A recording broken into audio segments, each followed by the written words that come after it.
of the fun of getting ready for an EVA is wearing the funky underwear, actually. And actually, this is the underwear that we wear under there. It has liquid cooling lines through it.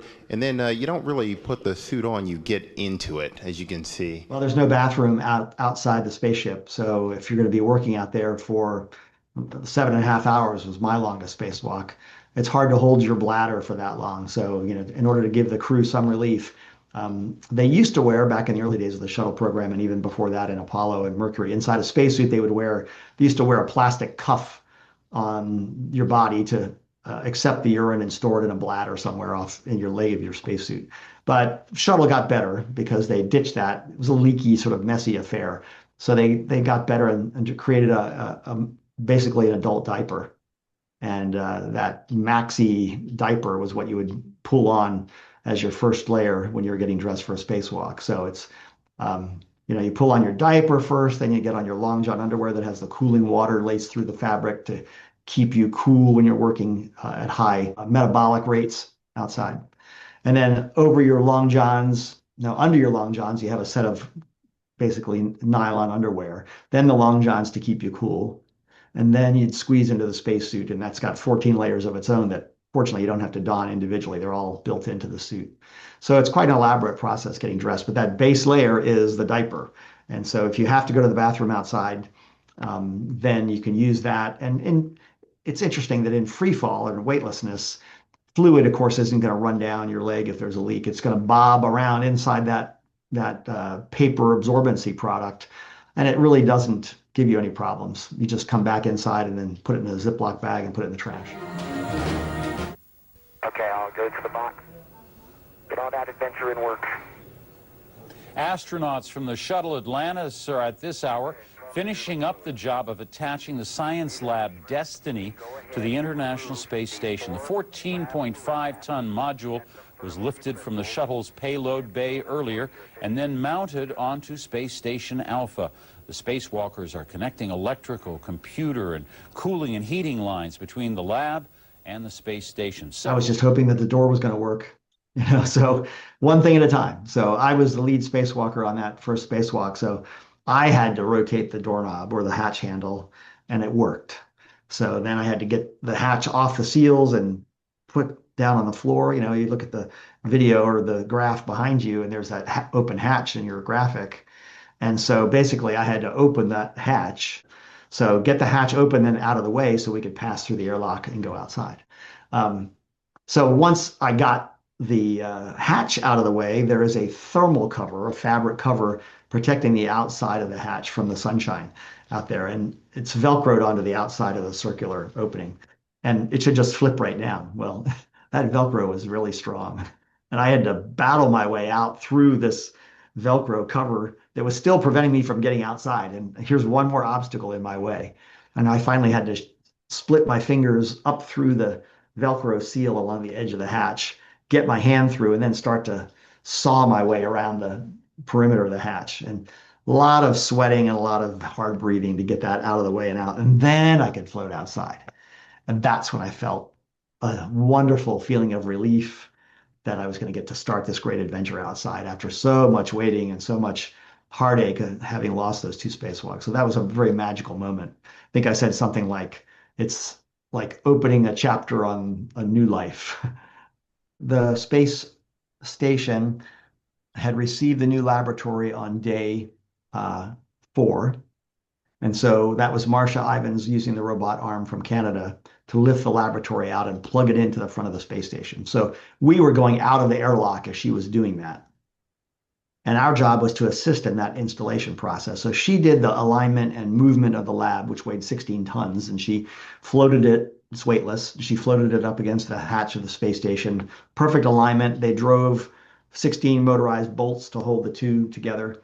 So now the seals between the space station and the new lab are complete. And then it was time for us to crawl out on top of the laboratory and underneath it and all over it and start putting in all the systems that would enable it to come to life. So electrical power from the solar panels on the space station to the new lab. Cooling lines from the space station's thermal control system over to the new lab so that we could activate all the electronics inside and not cook the laboratory.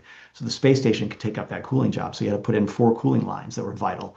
And then there were some computer data cables that were vital for Houston and Moscow to have insight into the workings of the lab. So the telemetry cables had to be hooked up.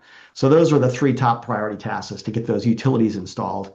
And then we started outfitting the outside of the lab with a slide wire so you could put your safety tether up and down the laboratory. We had to put work platform bases in place. We had to remove temporary heater cables that were there and basically get the lab set for future expansion. So the first spacewalk goals were get it physically installed and help Marcia any way we could.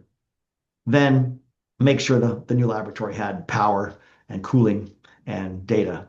And there was a timer ticking, because if you didn't get the cooling lines installed, then you were probably going to overcook and overheat the interior of the laboratory just in the sunshine radiating on it.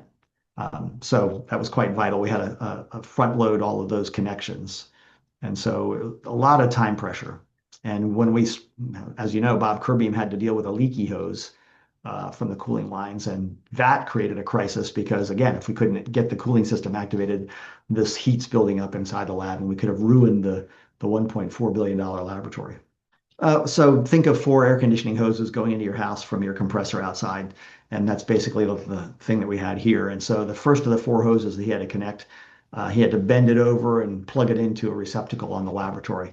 And there's a poppet valve that's closed as you're moving the hose around. It's about as thick as your arm. And when it mates with the receptacle on the laboratory and you make the connection, the valve opens up to release the coolant and let it go into the laboratory system. Well, the valve, when he unplugged it from the station and then bent it over to put it in the lab, the valve didn't shut off. So it was spewing ammonia coolant out the end. And first of all, you're losing vital coolant, which is needed for the operation of the lab. Number 2, it's ammonia, which is toxic to human lungs.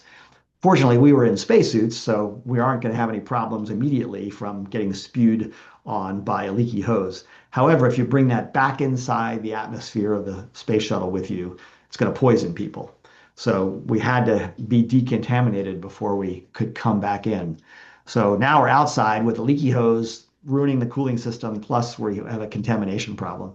So Bob was the guy who reacted most quickly and coolly, and he was able to go upstream from the leak and find an isolation valve to prevent the ammonia from getting down to the leaky end of the hose. So he did that in about 5 minutes, but it was under a lot of time pressure and it was at the limit of his reach, and it was a really sticky valve that he had to activate. So all in all, it was a difficult task under pressure for him to do.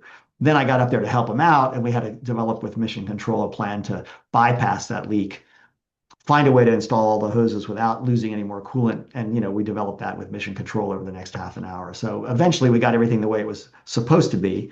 And now my friend Bob is contaminated with ammonia because it was in his hands when it was leaking ammonia. So it was all over his spacesuit. So we had to park him in the sunshine for 45 minutes and let him get baked off by the heat of the sun, evaporating the ammonia crystals from his suit. And in turn, I got a brush out from our toolkit and I had to basically wipe him down and make sure there were no solid pieces of ammonia left on the outside of his suit by knocking them loose and letting them float away. So it didn't end. The problem didn't end until we got back in the airlock. And then we had to wipe our suits off with wet towels to absorb any remaining ammonia crystals. And then we put those in Ziploc bags and tied them off. Then we could open the door and finally go back inside. It was a rather elaborate decontamination process. Did you suffer from any disorientation during your EVAs at all? No, I've heard a couple of my friends talk about that. Sometimes your brain will get fooled by the strangeness of being outside in different sunshine and night conditions. And it's not what you might expect from your underwater training, just because your brain might be 90 degrees off from the reality outside. And that's thrown a couple of people, but I didn't have that problem. When I came out, first you're focused on getting your safety tethers attached and getting some of those tethers arranged. And you're working very closely right around the hatch. So it's not a very challenging environment at first. And they give you that kind of adaptation time of about 15 or 20 minutes when you can just move slowly and move right in that local area. And by then, you get all of your gyros aligned with the way the world is out there. Here's the space shuttle, there's the space station up above me. Ah, yeah, I can understand where I am and get my orientation plugged in. So that adaptation built into the timeline is a very wise thing to do for first-time spacewalkers. And then, on subsequent days, we didn't have that. You just came right outside and went right to work.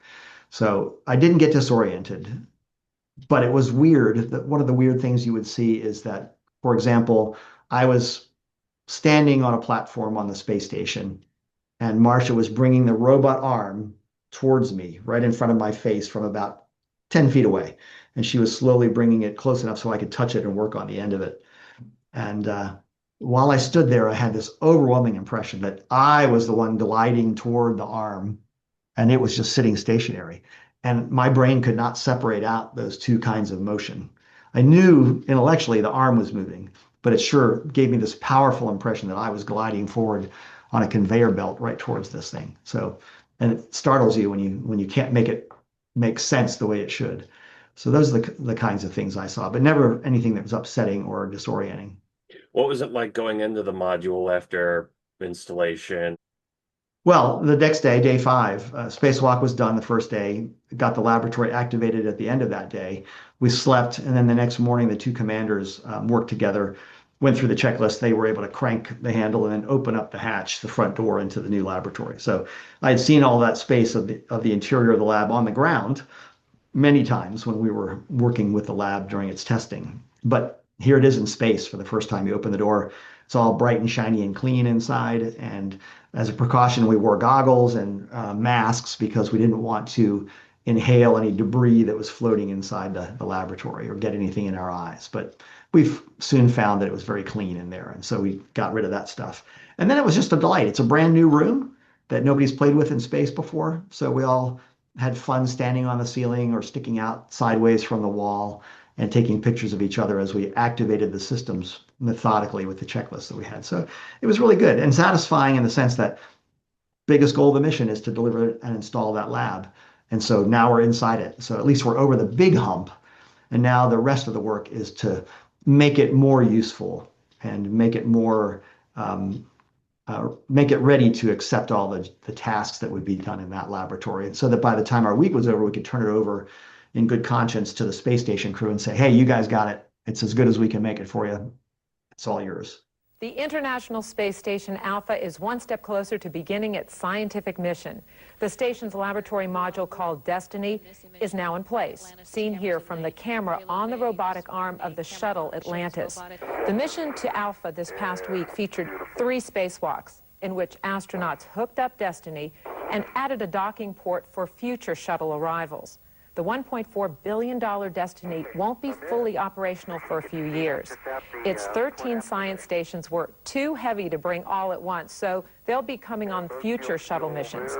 Alpha is supposed to be complete by 2006.